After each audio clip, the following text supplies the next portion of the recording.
नमस्कार दोस्तों, आर के माई मैथमेटिक्स क्लासेज में आप लोग का स्वागत है। आज हम लेकर आए हैं अध्याय 11 जो मानव नेत्र के रंग बिरंग संसार से लेकर आए हैं। दोस्तों, इस चैप्टर में आपको एनसीईआरटी के माध्यम से 11 चैप्टर जो है इसमें जो है हर एक पॉइंट पर आपको यहाँ पर ऑब्जेक्टिव बताया जाएगा, जिसमें हम आप लोग को बता दें यहाँ पर 11.1, 2 और 3 ये सभी पर आपको बताया जाएगा ऑब्जेक्टिव। और यहाँ 11.4 है, 11.4, 11.5 और 11.6। तो ऐसे जो है पॉइंट बाय पॉइंट बहुत कम देखने को वीडियो मिलता है। ऐसे तो ऑब्जेक्टिव बहुत सारे होते हैं, लेकिन ऐसे पॉइंट पर हर पॉइंट पर ऑब्जेक्टिव बनाना जो है बहुत कम देखने को मिलता है दोस्तों। तो आप लोग को ज़्यादा ना समय बर्बाद करते हुए 11.1 जो है मानव नेत्र पर सबसे पहले ऑब्जेक्टिव आप लोग को बताएंगे। उसके बाद हम 11.2 बताएंगे, ऐसे करके 11.6 तक हम लोग ले जाएंगे। ठीक है दोस्तों, तो पहली बार इस वीडियो को देख रहे हैं तो चैनल को सब्सक्राइब कर लीजिए और बेल आइकन प्रेस कीजिए। चलिए आगे हम लोग चलते हैं। चलिए यहाँ पर 11.1 आप लोग देख पा रहे हैं मानव नेत्र से। सबसे प्रथम प्रश्न है कि समान दृष्टि के वयस्क के लिए सुस्पष्ट दर्शन की औसतम दूरी लगभग कितनी होती है। लगभग कितना होता है तो दोस्तों आप लोग को बता दें से ऑप्शन नंबर आपका सी राइट आंसर सही है। कम से कम जो होनी चाहिए 25 सेंटीमीटर होनी चाहिए। ठीक है, चलिए आगे देखते हैं। Question number 2। क्वेश्चन नंबर 2 क्या कहता है, मानव नेत्र में यहाँ पर देखिए मानव नेत्र में किस प्रकार के लेंस होता है। तो मानव नेत्र में आपको हम बता दें उत्तल लेंस होता है। ठीक है दोस्तों, चलिए आगे देखते हैं। आँख का व्यवहार होता है, कैसा होता है आँख का व्यवहार। तो ऑप्शन नंबर आपका बी नंबर राइट आंसर सही होगा, उत्तल लेंस की तरह होता है। ठीक है दोस्तों, चलिए आगे क्वेश्चन नंबर 4 में हम लोग देखते हैं। क्वेश्चन नंबर मेरा 4 क्या कर रहा है, पुतली के साइज कौन से नियंत्रण करता है। तो पुतली के साइज को कौन नियंत्रण करता है। 4 नंबर हमको देखते हैं। 4 नंबर के B number option right answer है, परितालिका होता है। ठीक है दोस्तों, आगे देखते हैं। एक आँख की दूर बिंदु होता है, तो एक आँख की दूर बिंदु कितनी होती है। ऑप्शन नंबर डी आपका राइट आंसर है, अनंत होगा। ठीक है दोस्तों, चलिए आगे देखते हैं। नेत्र में प्रवेश करने वाली प्रकाश की किरणों का अधिकांश अपवर्तन होता है। तो प्रकाश की किरणों का अधिकांश अपवर्तन होता है। यहाँ पर क्वेश्चन नंबर 6 का सी नंबर आपका राइट आंसर सही है। क्या है, कॉन्ड्रिया के बाहरी पृष्ठ पर होता है। ठीक है दोस्तों, चलिए आगे हम लोग देखते हैं क्वेश्चन नंबर 7 की ओर। चलिए क्वेश्चन नंबर 7 देखते हैं। निम्न में से कौन से नेत्र का रंगीन भाग होता है। तो यहाँ पर 7 का आपका राइट आंसर दोस्तों हो जाता है सी नंबर, यहाँ पर परितालिका हो जाएगा। ठीक है, आगे देखते हैं। मानव नेत्र के लिए दृष्टि का व्यस्तित्व होता है। तो यहाँ पर 8 का आपका राइट आंसर दोस्तों हो जाता है, 8 का बी नंबर आंसर हो जाता है, 1/16 सेकेंड होता है। ठीक है दोस्तों, चलिए आगे देखते हैं। किस वस्तु के प्रतिबिंब बनता है, वहाँ पर जहाँ पर देखिए किस वस्तु का प्रतिबिंब बनता है। यहाँ पर 9 का आपका राइट आंसर दोस्तों हो जाता है बी नंबर, रेटिना पर बनता है। किसी भी वस्तु का प्रतिबिंब कहाँ बनता है तो रेटिना पर बनता है। ठीक है, चलिए क्वेश्चन नंबर हम लोग देखते हैं। क्वेश्चन नंबर कौन सा देखेंगे हम लोग, 10 नंबर। नेत्र द्वारा किस वस्तु का कैसा प्रतिबिंब बनता है। नेत्र द्वारा किसी वस्तु का कैसा प्रतिबिंब बनता है। तो डी नंबर हो गया राइट आंसर, वास्तविक, उल्टा और छोटा होता है। ठीक है दोस्तों, चलिए आगे देखते हैं। नेत्र में प्रवेश करने वाली प्रकाश की किरणों को अधिकांश अपवर्तन होता है। तो प्रकाश की किरणों को अधिकांश अपवर्तन होता है। यहाँ पर ऑप्शन नंबर सी आपका राइट आंसर है, दृष्टि पटल के बाहरी पृष्ठ पर होता है। ठीक है दोस्तों, आगे हम लोग चलते हैं। चलिए बहुत, तो क्वेश्चन नंबर 12 के है। मानव की आँख पे प्रवेश प्रकाश की मात्रा नियंत्रित किया जाता है। तो प्रकाश की मात्रा नियंत्रित किया जाता है बी नंबर का, पुतली द्वारा होता है। किसके द्वारा होता है, पुतली द्वारा। आँख के लेंस की वक्रता त्रिज्या को नियंत्रित करता है। आँख के लेंस को वक्रता त्रिज्या नियंत्रित करता है। तो 13 का आपका डी नंबर राइट आंसर है, पक्षमाभी पेशिया होता है। ठीक है दोस्तों, तो हम लोग 11.1 को 13 ऐसे प्रश्न को जानकारी प्राप्त की है जो अधिकांशतः परीक्षाओं के दृष्टिकोण से आप लोगों को बताया जा रहा है। ठीक है, अब 11.2 में हम लोग चलते हैं। चलिए यहाँ पर 11.2 देख पा रहे हैं। यहाँ पर दृष्टि दोष तथा उनके संशोधन। यहाँ पर फर्स्ट प्रश्न आपका क्या कह रहा है कि जो नेत्र निकट स्थित वस्तुओं को साफ नहीं देख पाता है उस नेत्र को कहते हैं। तो उस नेत्र को हम लोग क्या कहते हैं। तो यहाँ पर ऑप्शन नंबर ए है, दूरदृष्टि दोष कहते हैं। ठीक है दोस्तों, चलिए क्वेश्चन नंबर 2 की ओर चलते हैं। क्वेश्चन नंबर 2 आपका क्या कहता है, यहाँ पर ध्यान दीजिए। किसी दृष्टि दोष को अवतल और उत्तल लेंस दोनों लेंसों से बनी द्विफोकस लेंस द्वारा संशोधित किया जा सकता है। तो यहाँ पर 2 का आपका राइट आंसर दोस्तों हो जाता है सी नंबर, 2 का राइट आंसर क्या हो जाएगा, सी नंबर, ज़्यादा दृष्टि दोष होता है। ठीक है दोस्तों, चलिए आगे देखते हैं। किस लेंस का उपयोग कर दीर्घ दृष्टि दोष को संशोधित किया जाता है।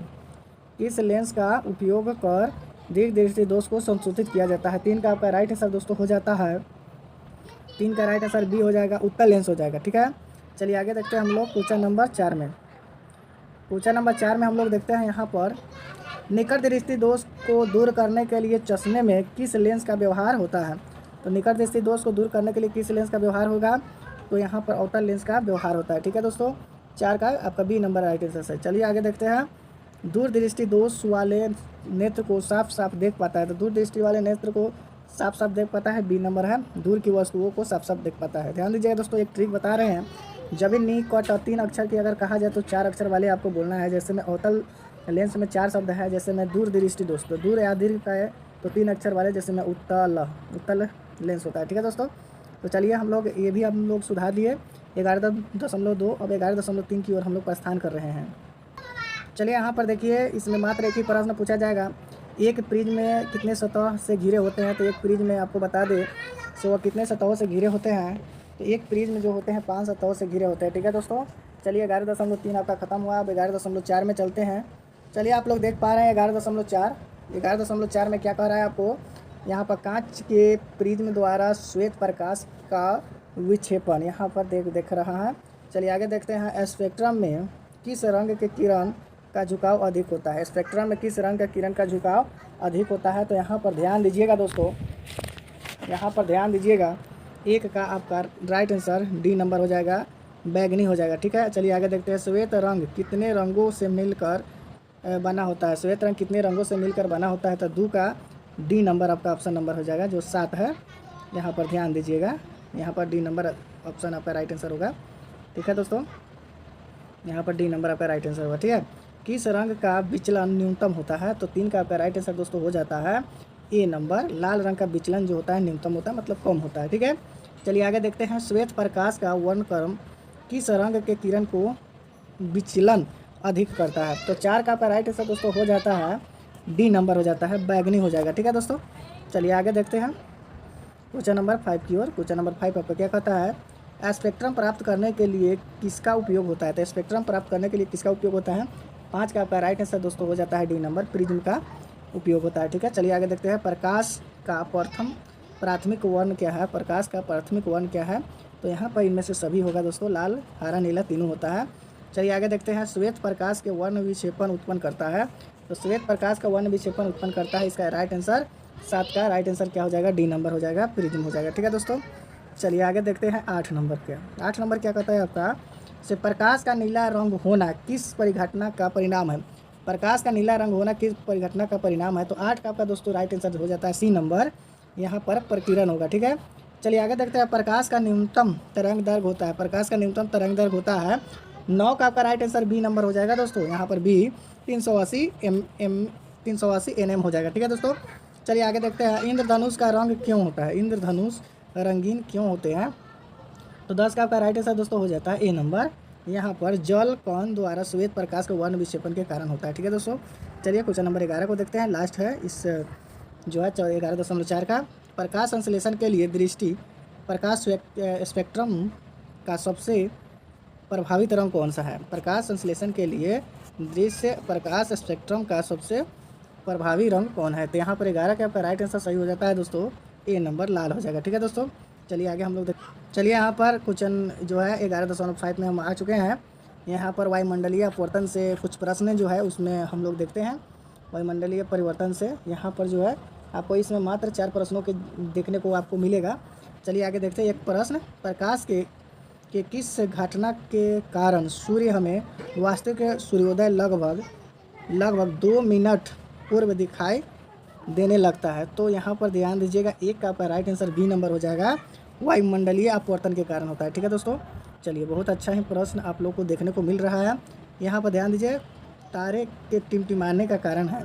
तो तारे के टिमटिमाने का कारण क्या हो सकता है दोस्तों? 2 का आपका राइट आंसर सी नंबर हो जाएगा, वायुमंडलीय अपवर्तन के। ठीक है, चलिए आगे देखते हैं। तारों का टिमटिमाना प्रकाश की किस घटना को दर्शाता है? तारे का टिमटिमाना प्रकाश की किस घटना को दर्शाता है? तो 3 का आपका राइट आंसर दोस्तों ए हो जाता है, प्रकाश के अपवर्तन के। ठीक है दोस्तों, चलिए इसमें लास्ट हम प्रश्न देख रहे हैं अब, क्वेश्चन नंबर 4 जो आप लोग देखिए यहाँ पर। ओजोन परत किस हानिकारक विकिरण से पृथ्वी को सुरक्षित प्रदान करता है? ठीक है ना, तो 4 का आपका राइट आंसर यहाँ पर डी हो जाएगा, इनमें से सभी हो जाएगा। नहीं, ये गलत है, यहाँ पर सी नंबर आपका राइट आंसर होगा दोस्तों, पराबैंगनी विकिरण के कारण होता है। ठीक है दोस्तों, तो चलिए हम लोग फिर मिलते हैं 11.6 जो है पॉइंट बाकी है अभी। चलिए अब यहाँ पर 11.6 से हम लोग को मुलाकात होने जा रहा है। 11.6 यहाँ पर है, प्रकाश की प्रकीर्णन से संबंधित कुछ क्वेश्चन है। चलिए आगे देखते हैं। चंद्रमा पर खड़े अंतरिक्ष यात्री का आकाश प्रतीत होता है, मतलब आकाश कैसा प्रतीत होता है। यहाँ पर इसका डी नंबर राइट आंसर सही होगा, काला प्रतीत होता है। यहाँ पर देखिए किसी कोलोराइडी विलियन में निलंबित कणों में से प्रकाश के प्रकीर्णन को कहा जाता है। तो यहाँ पर ध्यान दीजिएगा, 2 का आपका राइट आंसर दोस्तों हो जाता है सी नंबर। 2 का क्या हो जाएगा, सी नंबर, टिंडल प्रभाव होगा दोस्तों। चलिए आगे हम लोग देखते हैं क्वेश्चन नंबर 3 की ओर। क्वेश्चन नंबर 3 क्या कह रहा है, जब सूर्य का प्रकाश वायुमंडल से गुजरता है तो वायुमंडल के सूक्ष्मतम कण किस रंग के प्रकाश को अधिक प्रबल से प्रकीर्णन करता है। तो यहाँ पर 3 का आपका राइट आंसर दोस्तों हो जाता है। 3 का आपका राइट आंसर दोस्तों क्या हो जाता है जानते हैं, डी नंबर हो जाएगा, नीला हो जाएगा। ठीक है, चलिए आगे देखते हैं। प्रकाश के किस रंग का तरंग दैर्घ्य सबसे अधिक होता है। प्रकाश के किस रंग का तरंग दैर्घ्य सबसे अधिक होता है। 4 का आपका राइट आंसर सी नंबर हो जाएगा, लाल हो जाएगा। चलिए आगे देखते हैं। वायुमंडल में कौन सा वर्ण अधिक प्रकीर्णन करता है। यहाँ पर ध्यान दीजिए, 5 का आपका राइट आंसर बी नंबर हो जाता है, नीला रंग का हो जाता है। ठीक है, चलिए आगे हम लोग देखते हैं। टिंडल प्रभाव प्रदर्शित करता है, टिंडल प्रभाव प्रदर्शित करता है। तो 6 का आपका राइट आंसर दोस्तों हो जाता है, डी नंबर, प्रकाश का प्रकीर्णन के कारण होता है। ठीक है दोस्तों, चलिए अभी और भी प्रश्न बाकी हैं जो आपको चलिए यहाँ पर हम लोग देख पा रहे हैं कि किसी अंतरिक्ष यात्री को आकाश कैसा प्रतीत होता है। तो किसी अंतरिक्ष यात्री को आकाश आपको बता दें काला प्रतीत होता है। ठीक है, दृश्य प्रकाश में किस वर्ण के तरंग दैर्घ्य अधिकतम होता है। तो 8 का आपका राइट आंसर सही हो जाता है दोस्तों, बी नंबर, लाल रंग का। ठीक है, चलिए आगे देखते हैं। कुछ बादलों का रंग उजला क्यों होता है। तो कुछ बादलों का रंग उजला इसलिए होता है, यहाँ पर बी नंबर है, प्रकीर्णन के कारण होता है। ठीक है दोस्तों, तो अब ये जो है आपको 11 अध्याय का, इसमें जितने भी सारे ऑब्जेक्टिव जो पॉइंट बाय पॉइंट जो था वो आप लोग को बहुत अच्छी तरह से अवगत कराए हैं दोस्तों। वीडियो अगर अच्छा लगा होगा तो जरूर शेयर कीजिएगा और एक लाइक और कमेंट जरूर कीजिए दोस्तों। यहाँ पर ध्यान दीजिएगा, कमेंट कीजिएगा तो और बेहतर से बेहतर आपको वीडियो बनाकर भेजा जाएगा दोस्तों। जो भी कमियाँ हैं आप लोग जरूर मेरे पास जो है कमेंट बॉक्स में कमेंट कीजिए। ठीक है दोस्तों, इतना ही, अपने शब्दों को विराम देते हैं। जय हिंद, जय भारत, जय बिहार।